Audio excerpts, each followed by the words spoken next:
When you peek inside the Japanese homes during winter, a question comes to mind.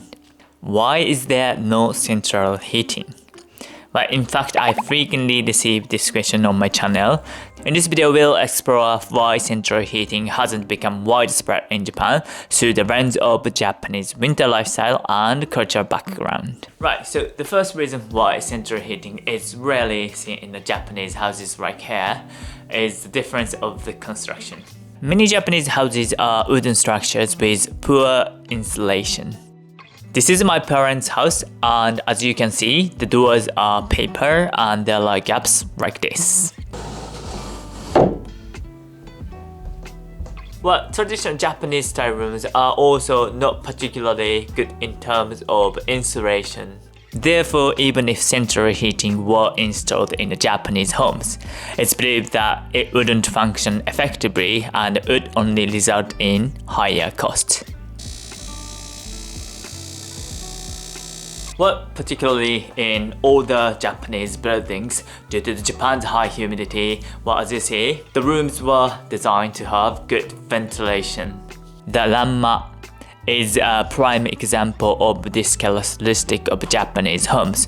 While these gaps allow for better air circulation, they also make it difficult to heat rooms during winter. So let me show you more clear reason. Well, the room I'm at the moment actually has a very high ceiling, as you see. Wow, it's really high. You can imagine that, even though we have a big heater or even central heating, it's really challenging to warm this kind of space up efficiently. But obviously there is a reason behind that, but I will explain this in more detail later.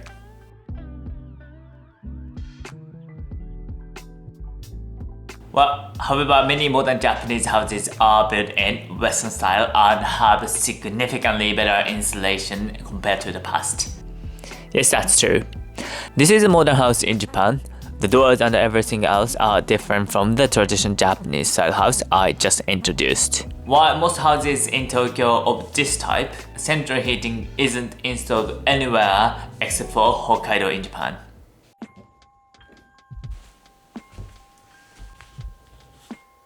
The lack of central heating in Japan may be closely related to the traditional Japanese lifestyle.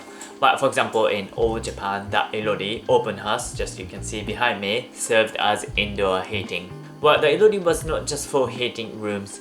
It was a versatile feature that was also variable for cooking and drying clothes. Moreover, the irori served as a gathering place for family members, naturally creating opportunities for family communication. When I was young, I remember during winter when relatives visited my house, while people would naturally gather around the irori to warm up, chat, and share meals. As I mentioned earlier, I introduced a room with high ceilings, and the reason Japanese houses have rooms with high ceiling is because of the irori. Well, rooms with irori were designed with high ceilings to prevent smoke from filling the room and allow it to escape.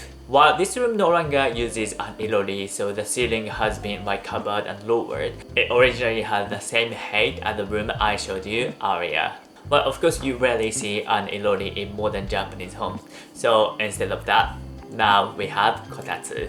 While the kotatsu is primarily introduced into homes as a place to stay warm, it's more than just that.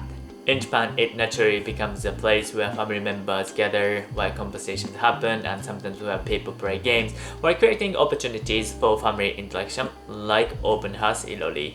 As exemplified by the kotatsu and the irori, these heating solutions are widely adopted in Japanese households, not only for their warming function, but also because they create opportunities for family interaction. Well, please imagine that if you have children in the household, these spaces become extremely valuable and families want to create as many of them as possible within the home. Well, this may be considered one of the factors contributing to why central heating hasn't been widely implemented in Japan. 質問 However, this alone may not be strong enough reason why central heating is rarely implemented in Japan. Well, this is because there are homes in urban areas like Tokyo that don't even have a kotatsu. Well, this leads me to consider another factor, the Japanese national character. But Japanese people have been known worldwide for their modest and frugal national character. For example, we set up poles in front of air conditioners or heater to dry laundry using the warm air from the heater in winter. While as a result, there is a strong mindset of minimizing energy consumption, and the idea of heating only the spaces where people are actually spending time has naturally taken root. This way of thinking can be seen in everyday life in many Japanese households, I believe. When I was young, I remember frequently warned by my parents, "It's wasteful, so please make sure turning off the heating in the room you are not using." And this kind of conversation is actually still happening in my home. Such energy-saving habits were naturally ingrained from childhood in Japan. This tendency hasn't changed much, even in modern times. But in fact, in typical Japanese households, even during active hours, only a small portion of rooms are actually being used. Bedrooms and guest rooms are used for extremely limited times during the day, and many people don't feel the need to keep such spaces constantly heated. So in this way, the culture of locally heating body and living spaces when and where necessary, as exemplified by kotatsu like this, these energy-conscious lifestyle habits can be considered one of the important factors why central heating hasn't become commonly widespread in Japan. Most of you watching this video probably live in homes equipped with central heating. Lucky you! Therefore, when you hear about Japanese housing conditions, you might wonder, how do they get through the harsh winters in houses without central heating? In fact, the lack of widespread central heating has highlighted several serious issues in Japan, where one of particular concerns is the problem of heat shock. This phenomenon, that caused by sudden temperature changes when moving from warm rooms to cold ones, has been reported to cause a notably high number of annual deaths in Japan compared to global statistics. Now, with the central heating that maintains a uniform temperature throughout the house, these kind of health risks can be reduced significantly. As I showed you, there are so many old people who died in winter in the bathroom because we don't have a central heating system. There are also several inconveniences from a daily life comfort perspective. For instance, when individual heating units are installed in each room, it takes considerable time for the room temperature to rise to a comfort level. As a result, you have to endure the cold for a while after returning home, which can be particularly stressful when you come home tired. I was born and raised in Japan, but I had the experience of spending winter with central heating. Indeed, in houses with central heating, you rarely feel cold indoors. However, in Japanese houses with no central heating, when you go to bathroom, when you go to toilet, you always feel cold even though you are inside the house. Obviously, I'm inside, but it's really cold. I'm not sure you see it, but my breast is richly white. Of course, Japanese homes have developed clever solutions to stay comfortable during winter, even without central heating.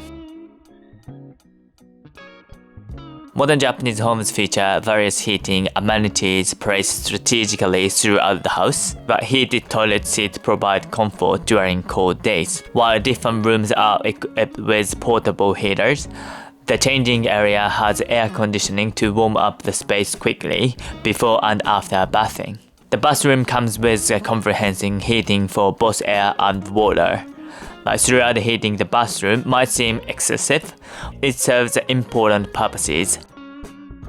Besides comfort while bathing, the bathroom's heating system is essential during winter when outdoor drying isn't practical. Its sophisticated drying function supported by heating capabilities become vital for managing daily laundry during cold months. As I told you, there are various factors behind why central heating hasn't become widespread in Japan, including housing structure, the Japanese lifestyle and the culture. Is life without central heating not cold? But to answer honestly, yes, it is cold. However, for someone like me who was born and raised in Japan, this is just normal. And I think everyone knows, life is full of flat things. While humans are adaptable creatures, and once this becomes your daily life, the reality is that you can live without feeling extremely inconvenienced. But in Japan, where there is no central heating, there are other strategies that I didn't mention in this video for getting through winter. So if you are interested in how Japanese people cope with winter cold, please check out this video as well.